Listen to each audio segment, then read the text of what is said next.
friends, and welcome back to my messy craft room. Very busy craft room this week. I've been getting all sorts of projects done and out of the way, and I just thought I'd take you along with me for this one. I'm hoping it'll be a quick video. I don't want to drag them out too long. I know there's a lot of YouTubers at the moment doing the December dailies for Christmas, the little December vlogs, and I think they're wonderful. But with all the editing and uploading issues I'm having, it's just not practical for me to do that this year. So I'm just doing as many as I can for a bit of Christmas fun. But a lot of my projects aren't just for Christmas. They can be adapted using other fabrics for all year round. So like the coasters I did with you, you can do some Christmas ones or autumn ones, spring, summer ones, whatever you want. So I'm doing this with normal sort of like everyday fabric rather than a particular theme, so that I can use these all year round. But again, you could use Christmas fabric and make these for Christmas. So you've just got items that you just get out at Christmas time, which I think is a really fun idea. But this is just to give you an idea of a different type of oven glove, which for me I prefer than the traditional ones, you know, the long ones that have two slots in them at the end and it's joined. Those are the typical ones we use here in England, and I don't particularly like them. I'd rather have separate ones, but then I don't like the big gloves because I've got quite small hands, so I find them quite clumsy and they slip off my hand when I'm trying to, you know, lift something heavy up. So I prefer this style that I'm making today. So I'm going to take you along with me and show you just how easy it is. And also that I haven't got any matching bias binding around the edge, but I'm just using some that I found in my sewing box I bought years ago, and I've never used it. So even though it doesn't really match, I'm just going to use that because it's only for me for the kitchen, so it really doesn't matter. Just take the pin out. So I will put the camera down and then you can see what I've been doing up to now to prepare. So here we have, I'm not sure if I can just take you around a little bit more. Try that. There we go. What I've been doing here is I've been cutting out 4 circles of 100% cotton fabric. Okay, so I grabbed this fat quarter and this fat quarter. Just put them together because they're not particularly fabric I'm that keen on, but they're all right for the kitchen. I grabbed a little tea plate from the kitchen, which is, let me find my tape measure for you. It is just 7.5 inches in diameter, about 19 centimeters. So you could use whatever size you want, but that's pretty perfect for my hand. So if you look. So I decided to use that size, and all I've done is I've put the fabrics together wrong side facing, and in between I have got some normal quilt batting that's 100% cotton, and I've got some of this stuff that's like your heat resistant batting that you can buy very cheaply. It's not expensive at all. I bought a big bag years ago and I'm just about using the last of it up now, and I've made loads of pot holders, oven gloves, etc. So I put 2 circles together, then with the other 2 circles I've folded them in half, and all I need to do now is cut out some batting for that with the heat resistant batting, because all I've put here at the moment is the normal cotton batting. But the way they go, you're not going to be picking anything up with this side, you're going to be putting your hand in. So if you don't want any heat resistance in this one, you don't, that's up to you, that's personal choice. So thinking about it, I don't think I'll bother, because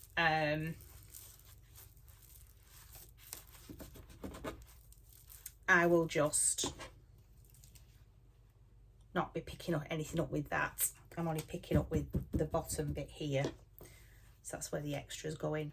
But actually, what I'll tell you what I'll do actually first. I will actually just sew these, put a few lines in actually before I put them all together, thinking about it.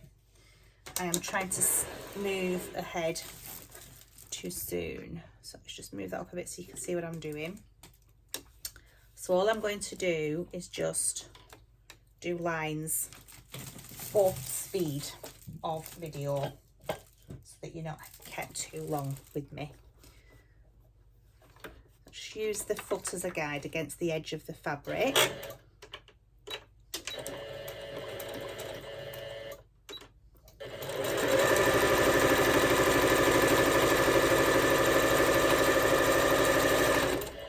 And as you can see, it does move. You've got to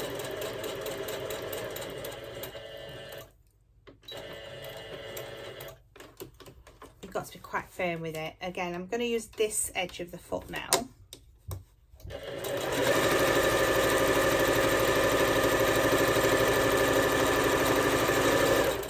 So I've just used this edge of the foot on the other side, not the one nearest to you, against the last row of stitching. And then again using this one nearer to you now against this line of stitching.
So I have finished sewing all the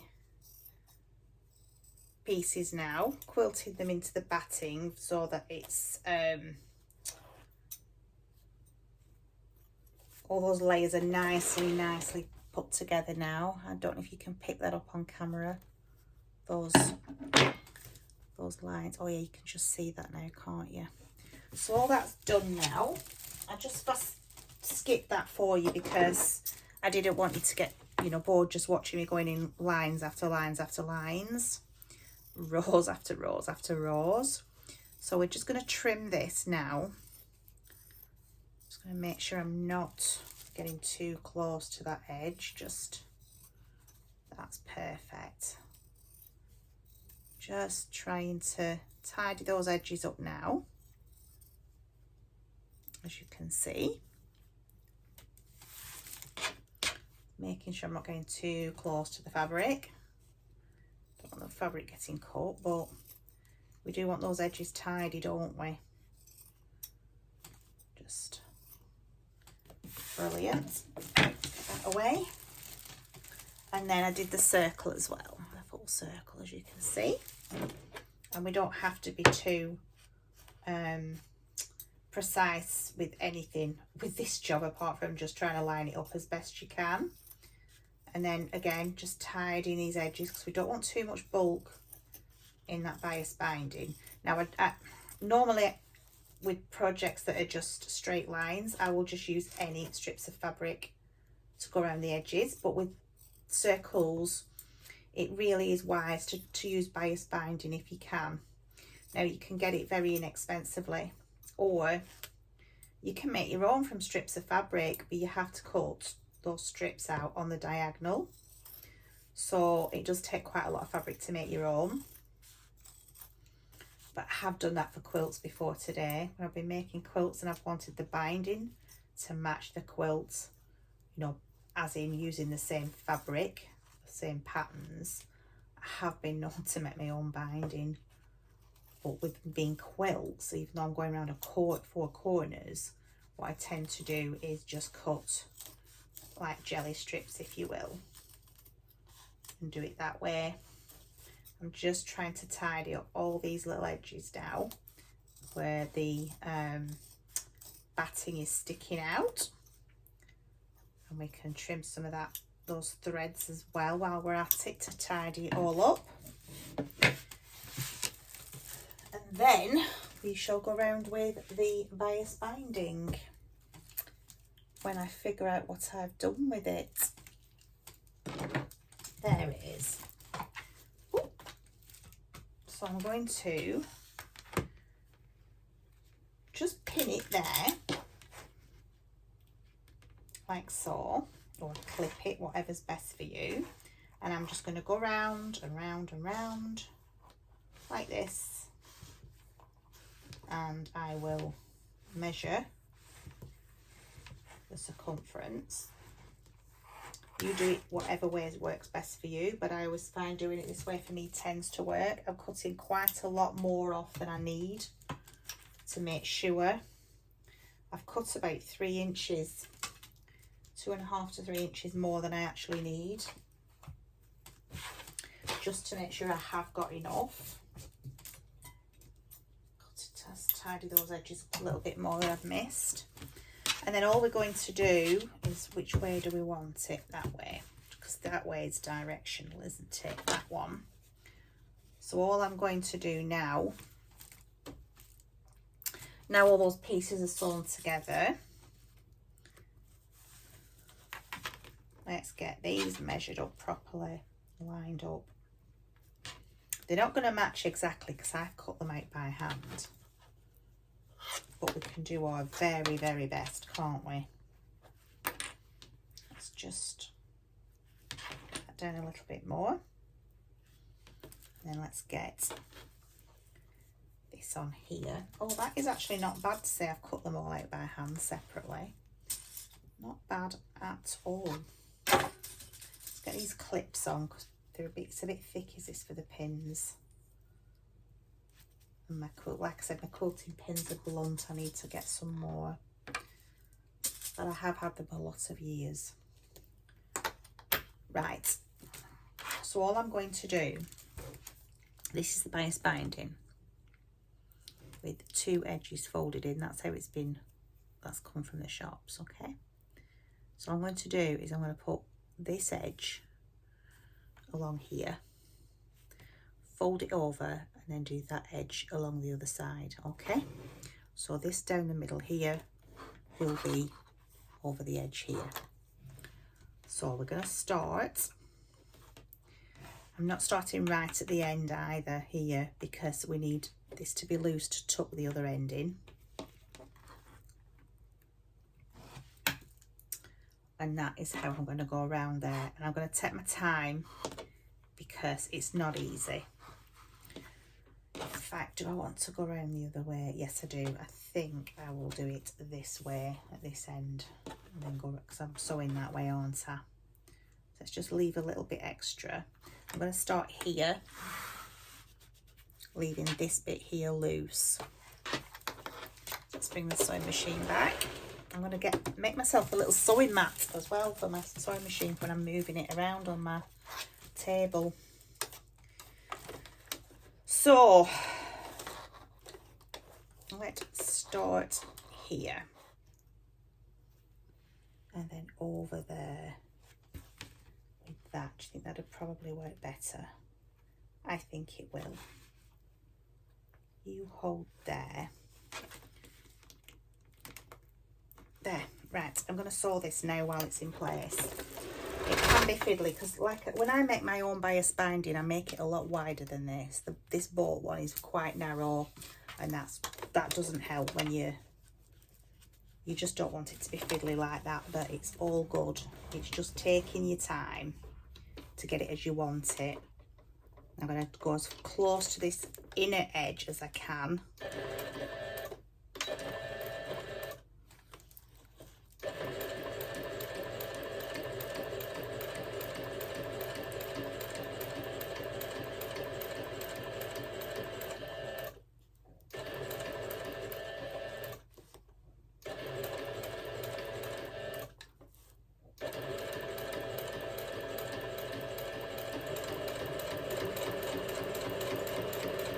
The other alternative as well with this binding is to hand sew it if you wanted to.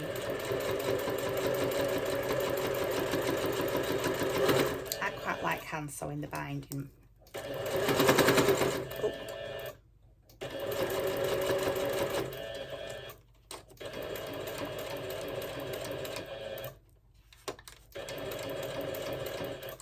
Trying to cover the stitching.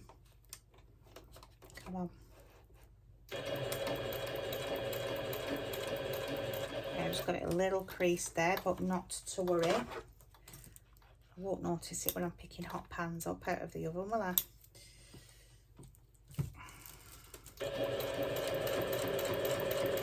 Oh, just gone off there a little bit. Come on.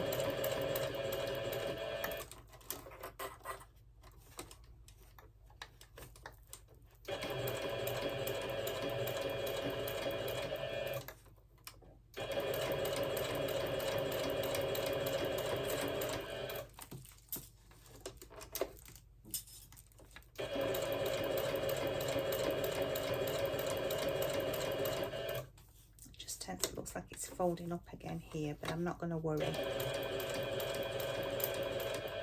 All I'm going to be intent on is getting this sewn together without it all coming undone.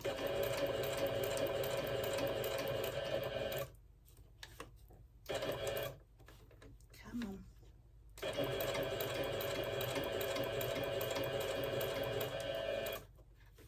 Last little bit now. Come on, tuck that in.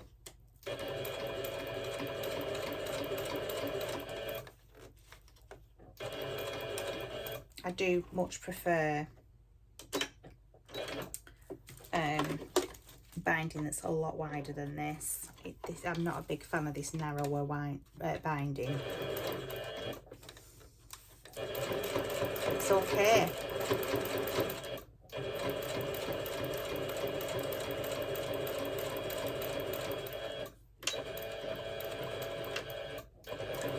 We can manage, guys. We can manage. Right. Let's get these little threads trimmed now. So as you can see, while I was squishing the binding, it's just got a little bit creased there. But I'm not bothered about that. It's going to wash and wash and wash and iron and iron and iron. And how you use it is you pop your hand in there like that. Can you see how I've got my hand in with my thumb at this side, my fingers at that side? And even though it's really got a lot of padding in there, it's easy to fold. There you go, nice. So you can pick anything hot up and you're not going to burn your fingers. So I hope you enjoyed that. It can also be used as a little mat for placing hot pans and pots on as well. And it's just, I love these. I prefer these style of oven gloves. So there you go, my friends. So that's today's video. I hope to be back with you again. Hopefully, well, it'll be Wednesday, it's Saturday today. So I've got church this afternoon, I've got church tomorrow, and I've got work on Monday and Tuesday. So I'm hoping to be back with you on Wednesday with my exciting projects that I've been really looking forward to doing with you. But apart from that, if I do get to you with a couple more quick projects in the meantime, I absolutely will. But for now, I will say goodbye, God bless, take care, and I'll see you again soon, friends. Bye for now.